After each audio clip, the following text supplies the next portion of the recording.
It's the Life Upfront Engineering Podcast. I'm your host, Jeff Waters, covering ideas, people, and products on the cutting edge of product development. As always, join the conversation at lifeupfront.com. On today's show, a mechanical engineer, electronics cooling expert, speaker, and writer of both fiction and nonfiction books with really long titles, Tony Kordyban. And I've already said your name wrong, haven't I, Tony? Tony Kordyban. It's pretty close.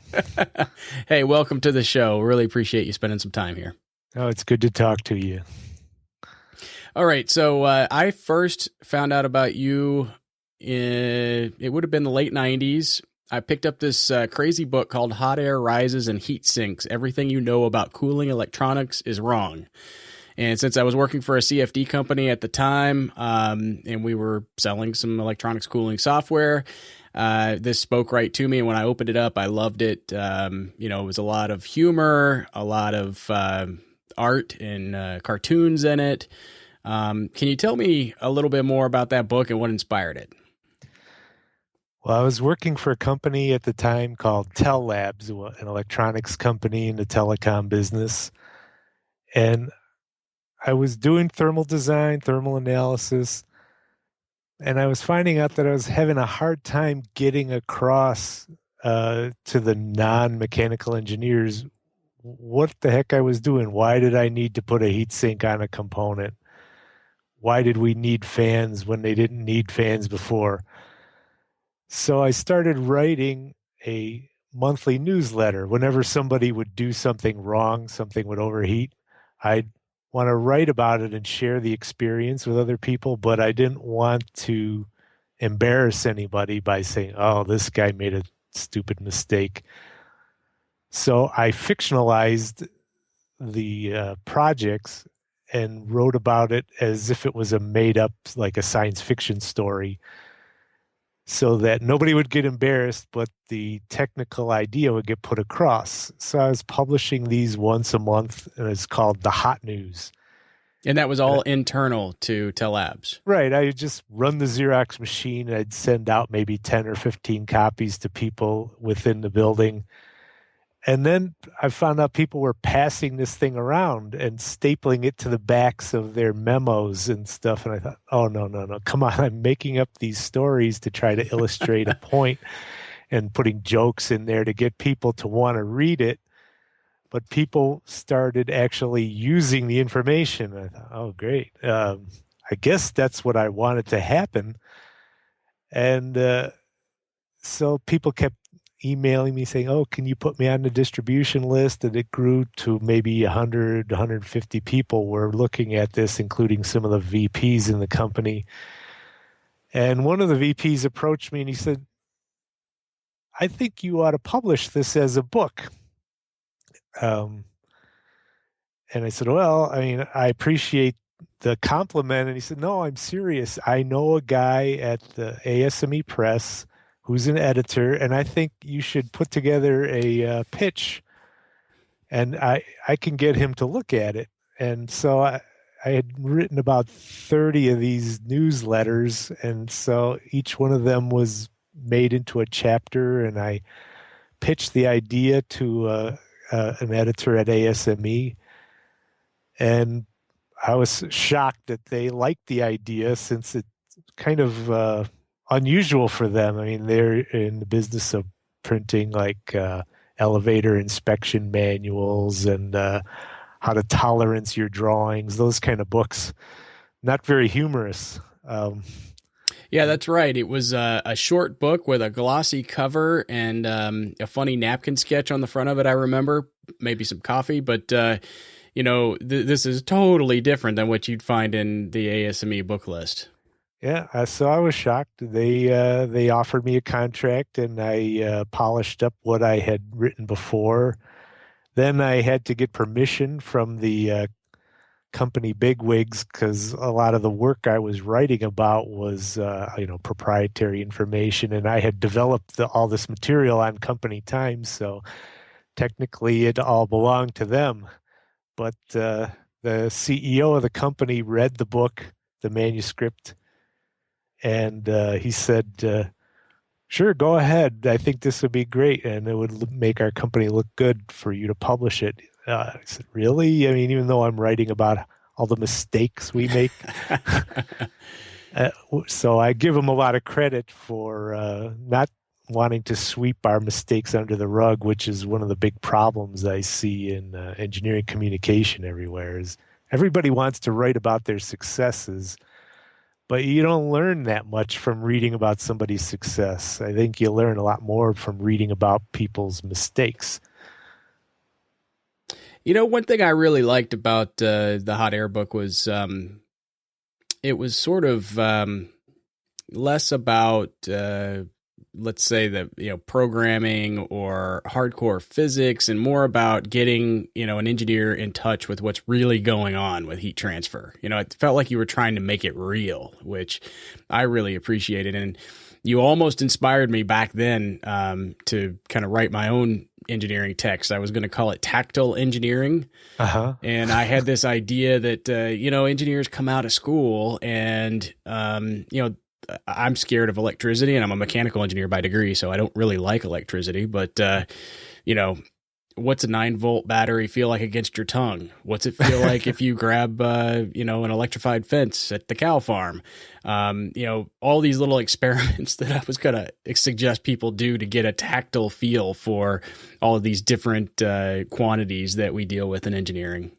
No, I think that's a great idea. I mean, when I was in college, I took heat transfer 1, 2, 3, however many courses, and I was great at solving the equations that were in the textbook. But I had really no idea what I was solving. We didn't have boilers to go in there and turn up the fuel and watch things go. So I didn't have a good feeling for what I was doing. And when I started in cooling electronics, I thought, I know the equations of heat transfer. I know how to use these software tools like CFD.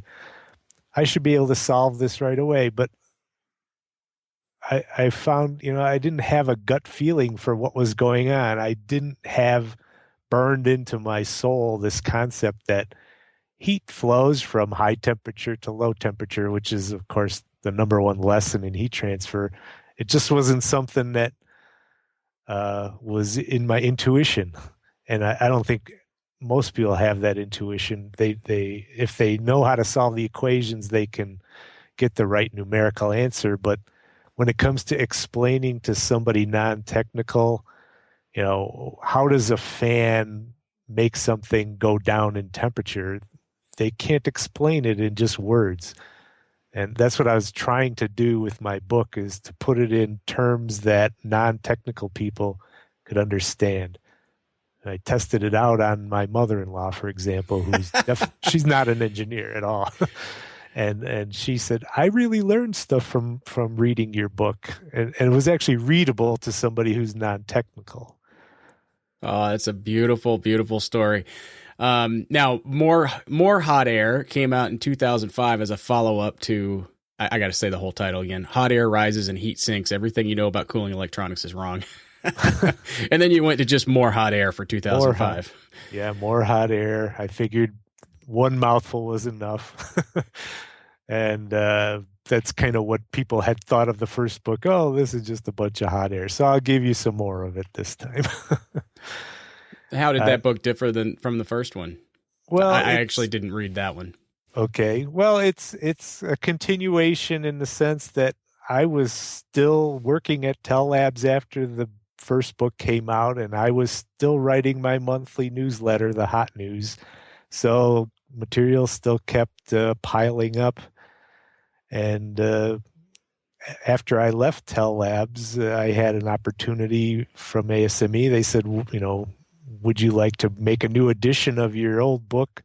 And I said, well, I've got more material. How about we publish a sequel? And they said, sounds good to us. And it came out rather quickly after that. So it's more of the same. It's just case studies of things that people have done wrong or misconceptions about how heat transfer works in electronics, which there are a lot of. and fictionalized. There's a running story in the background about the human brain unit, which is a fictional project that I introduced as a way of keeping people's interest in what's going on, along with my alter ego, Herbie, the guy who makes all the mistakes at the fictional company I was working for. And were you Herbie some of the time? Yeah, Herbie, I like to think of as represents anybody who is working in in the field. Well, I kind of represented him as being one of the electrical engineers because they have a strong interest in making sure the circuits aren't overheating, but they don't always have the technical background to understand how to keep it cool. So they tend to follow these rules of thumb and the kind of mythology of how to cool circuits that has developed in the background among people who haven't been trained properly in the field. You know, things like if you have a small component on a large heat sink, how does it spread? And there's this idea that there's a spreading angle of heat of 45 degrees in a chunk of aluminum. There's really no theoretical reason to think that there's an angle for heat spreading. But if you open up electronic design books, you'll see drawings in there that said, yep, heat spreads at a 45-degree angle in a piece of aluminum. That's funny. Well, so listen, I want to dive in a little bit more to your exposure to CFD tools, really any kind of analytical method. Okay.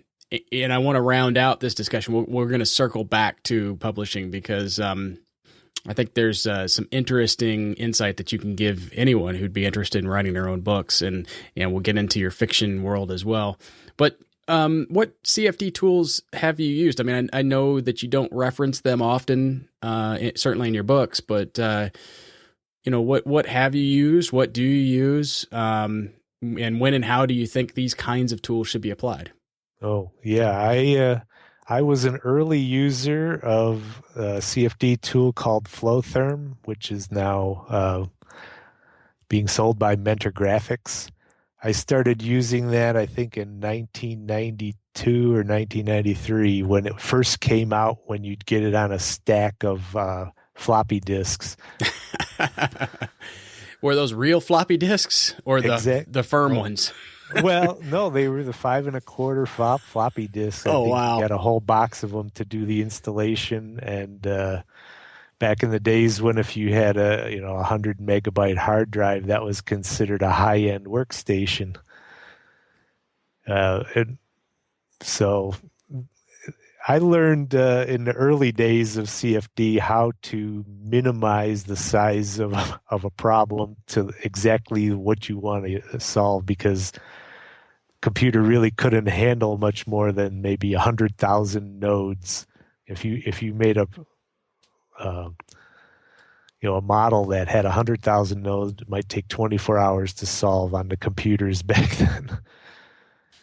And right now, one heatsink with 20 fins on it could easily be 100,000 node problem. And we're solving huge problems nowadays.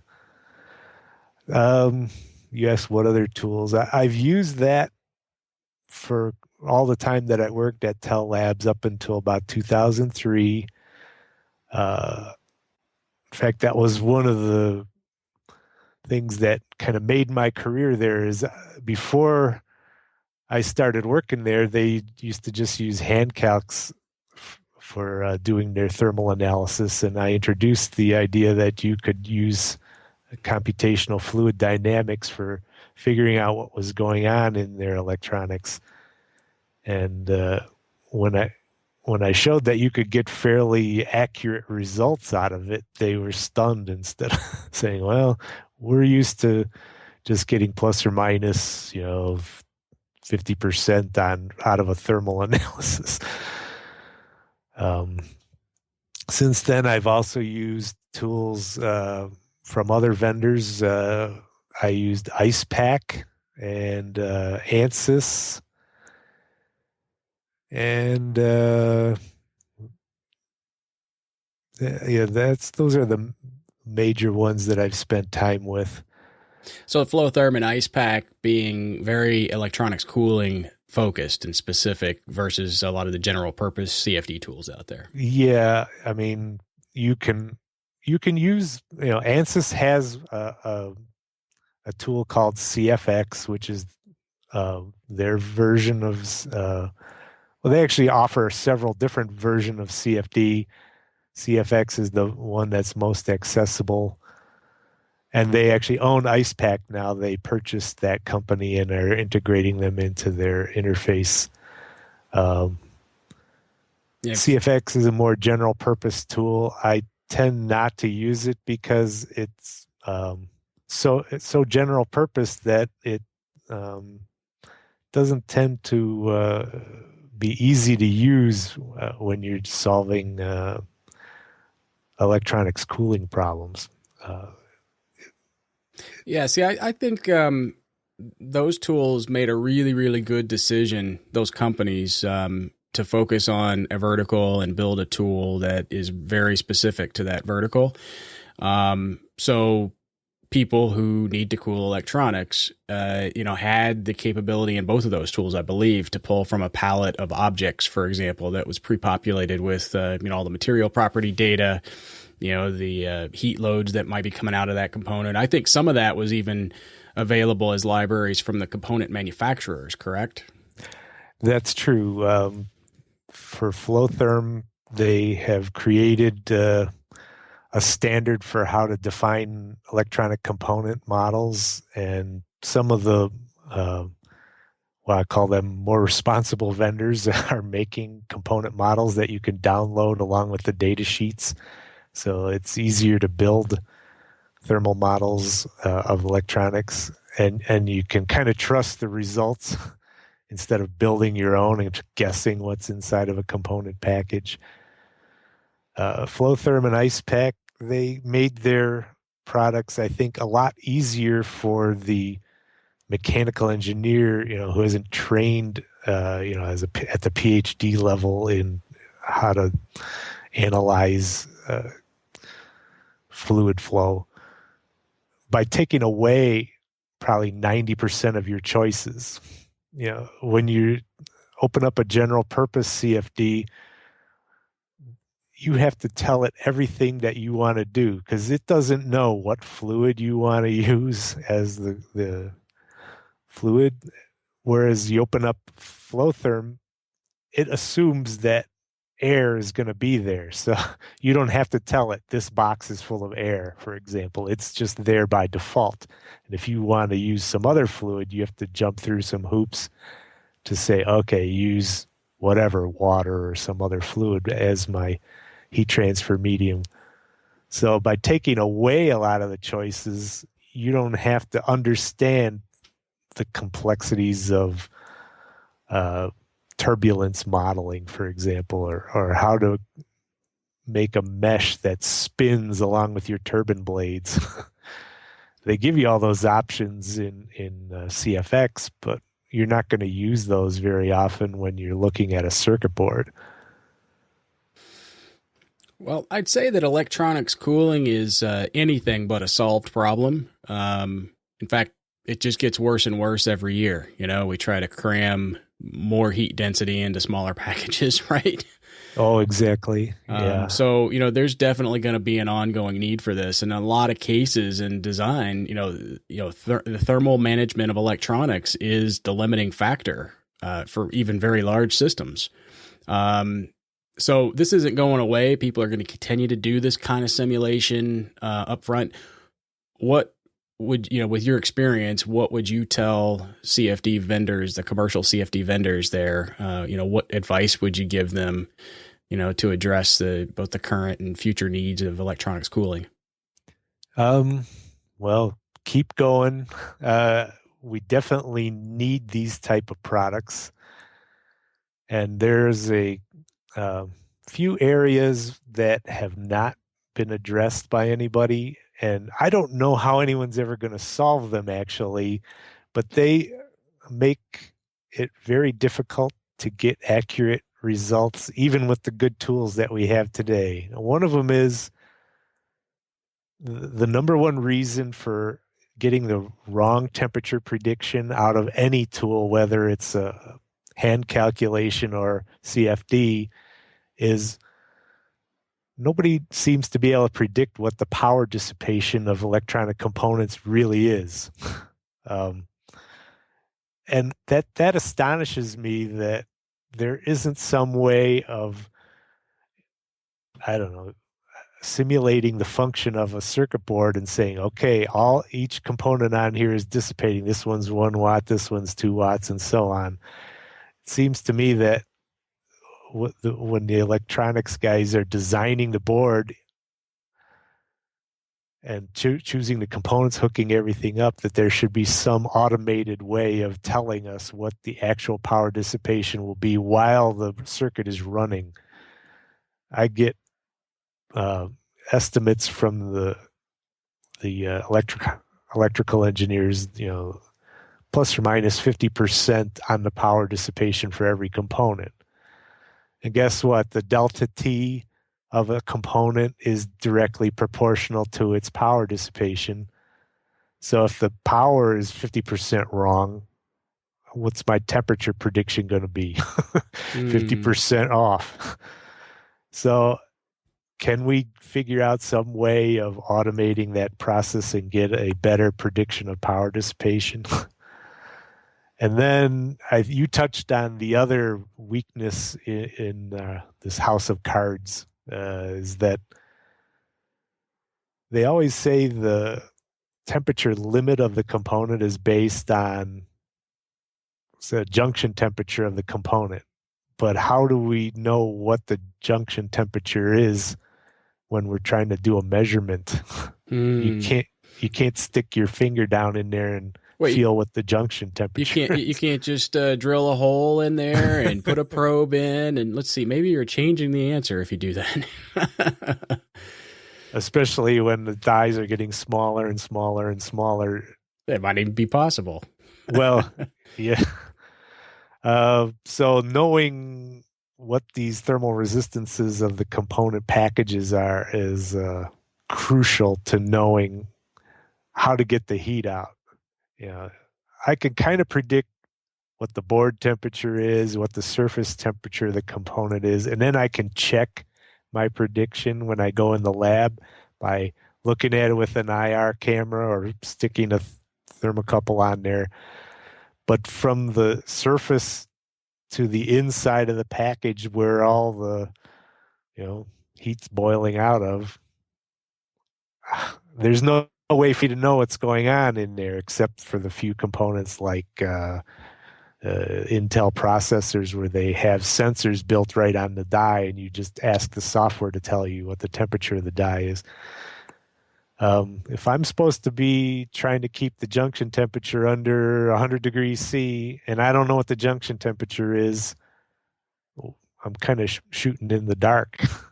So it's not exactly a measurable metric. Yep.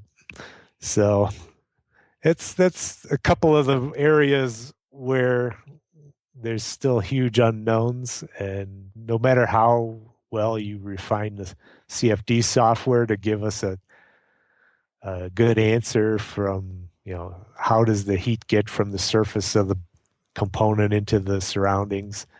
If we don't know what's going on inside the component, we've only solved about half the problem. So I don't know if the CFD vendors can get a handle on that or not. It's kind of out of their field. It's something that the component vendors have to provide better information on. Yeah, I think they kind of need to work together on that for sure. Well, let's turn the conversation quickly back to writing. In 2011, you released, I think this is your first fiction book, The Loose Meat Sandwich King of Hamtramck. Now, I've been to Michigan quite often, so I know how to say Hamtramck, but I'm sure this title must have confounded a few people. Yeah, I get that a lot. Well, I wish I was getting it more from people who wanted to buy it and didn't know what they were buying.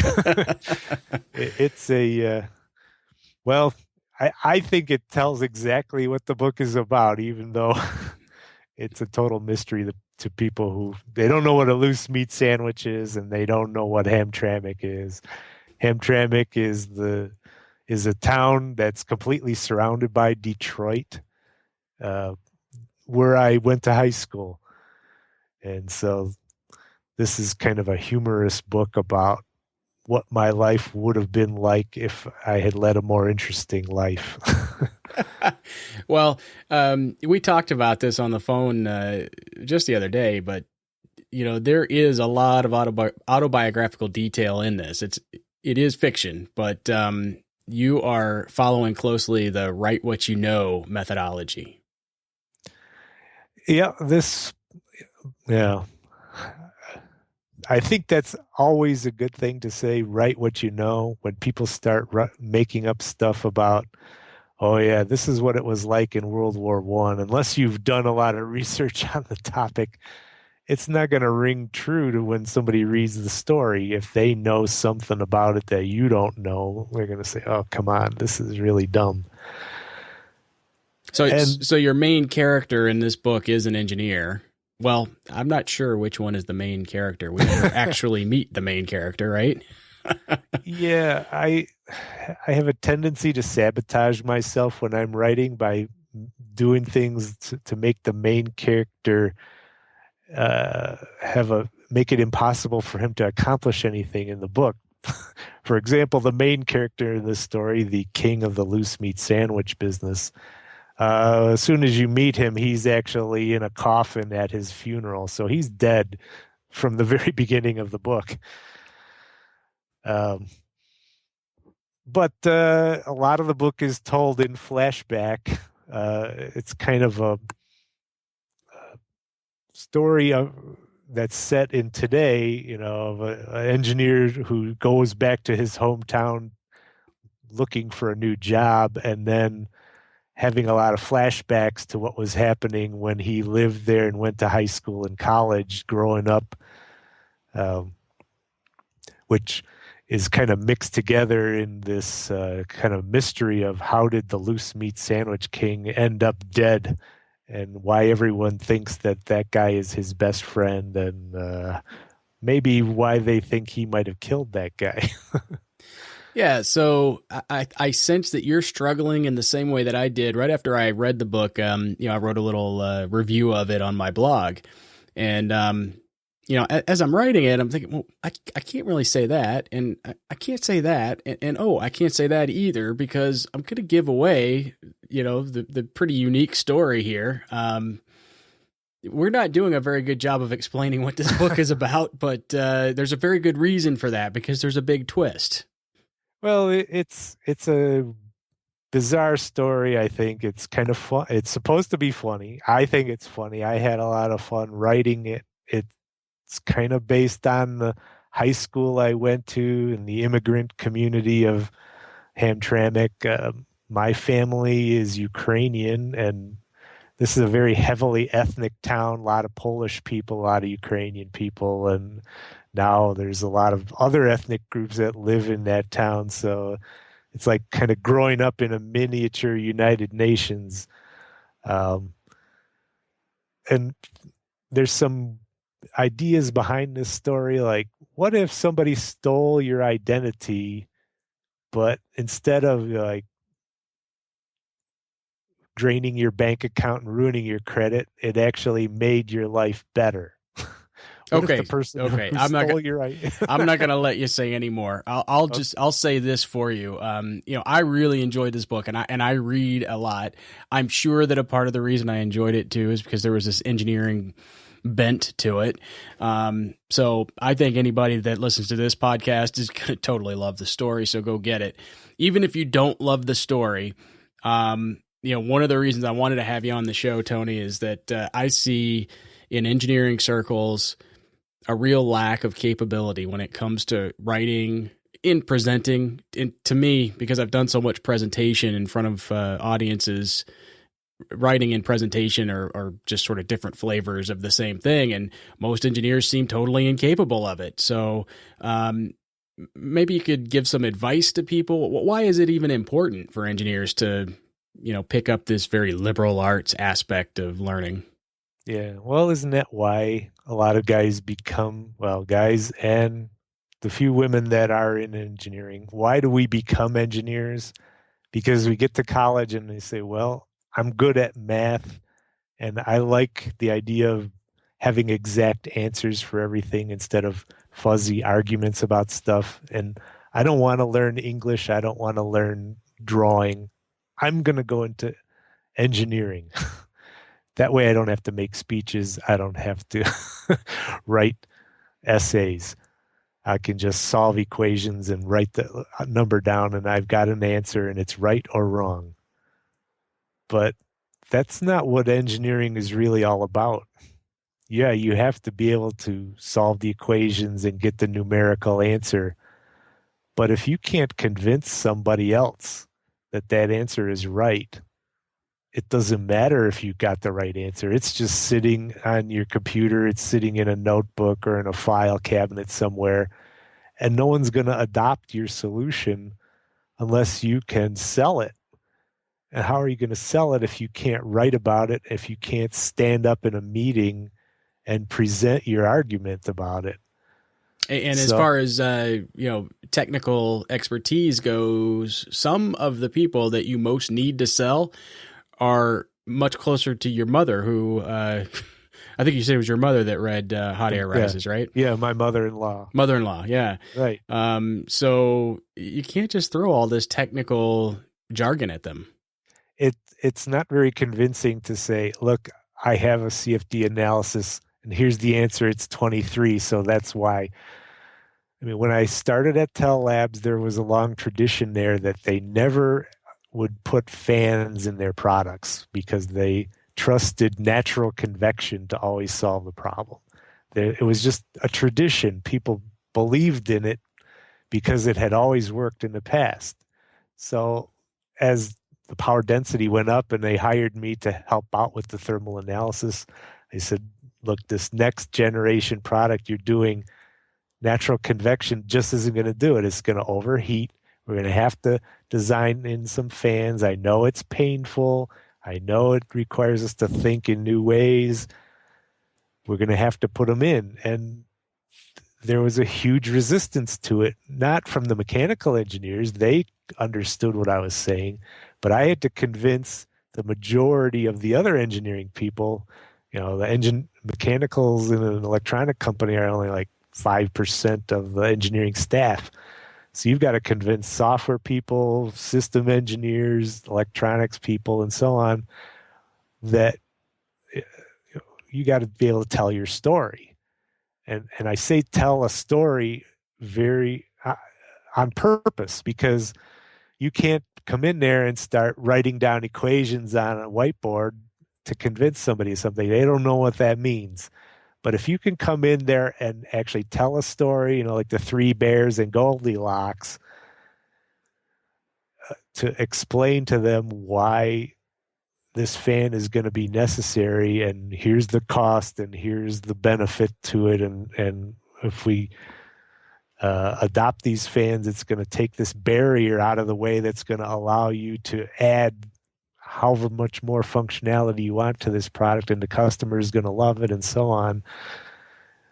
Well, if you cannot tell that story both in presentation and in writing in a convincing way to people who do not understand your technology, it's going to make it a lot harder for you to be successful in your job. Okay, so since I think we can agree that most engineers are not lifelong writers, as I believe you are, coming into this with that sort of talent already intact, how would you suggest people start to develop that? Well, you have to get a little bit of school training. You got to learn how to put a sentence together, a little grammar, vocabulary, and so on. You got to learn the rules. but that doesn't tell you what to put on paper. Creative writing classes, I've taken them. I don't know if I would recommend them because those are usually for people who already know they want to be writers. And so they don't teach you how to get over that hump of now, okay, I know how to make a sentence. I know how to make a paragraph. What do I write? How do I know what words to put down? The thing is, every engineer I know is a natural storyteller if you're in a different environment. If you're sitting at a bar having a beer and you ask them, did something go wrong in the lab today? They'll tell you the most hilarious story. And they'll tell it with all the rules of storytelling. They'll hide the ending till the end to give you a good punchline and so on. But if you ask them, oh, could you have written this down? They can't. It's just some kind of psychological barrier. And how do you get past that? I don't know, but I would advise you to think about how you would be telling this story to your friends in the bar and write it down that way. Stop trying to use big words to impress people in a memo and just write it the way you would tell it. And that's what I try to do. Then have somebody else look at it, and if they think, you've used too many 4-letter words, or this is going to get somebody fired, then you can go back and edit. But if you don't release yourself, to write freely the same way that you would tell a story to your friends, you're never going to put down what you really want to say. You're going to get stuck behind what's the format of the document and what are these official sounding words that you want to put in there. Be saying, I oriented the circuit board in accordance with all the procedures. If you start writing like that, you're going to lose your audience, and you'd never talk that way if you were explaining what you did to your friends. See, I think this is fantastic advice. I had no idea what you were going to say. I thought you might say, start a blog, go to a creative writing course, but this is perfect advice. It's something that's totally actionable. Anybody that hears this can try it on their next email today. Imagine that you're sitting in the bar telling a friend what you want to put into this email. How would you write it? And write it that way. And don't forget the second step is edit it after you're done. I mean, it's the same thing as the engineering process, which is think of a million ideas for how you want to solve the problem, and then look at them and boil it down to the one or two ideas that you actually want to pursue. And then you do all your analysis and design procedures on that idea after the creative process is done. So be creative and free and write in a conversational manner, and then go back and edit to take out the things that, you look and say, oh yeah, I kind of went off on a tangent here and I didn't really want to say that part. Take it out. You can always take stuff out and then send it. So it's a two-step process. And both are pretty important, I think.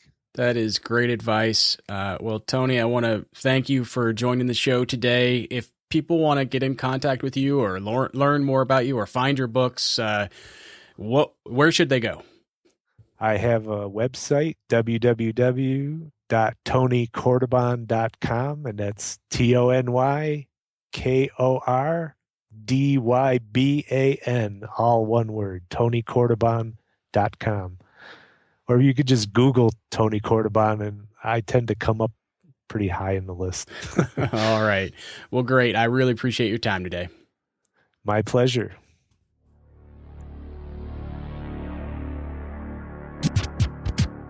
That's all for this episode. Thanks for listening to the Life Upfront Engineering Podcast. Visit lifeupfront.com to comment and connect with me on Twitter, Google+, and LinkedIn. Also, you can really help the show by leaving a review on iTunes. Thanks again. Until next time.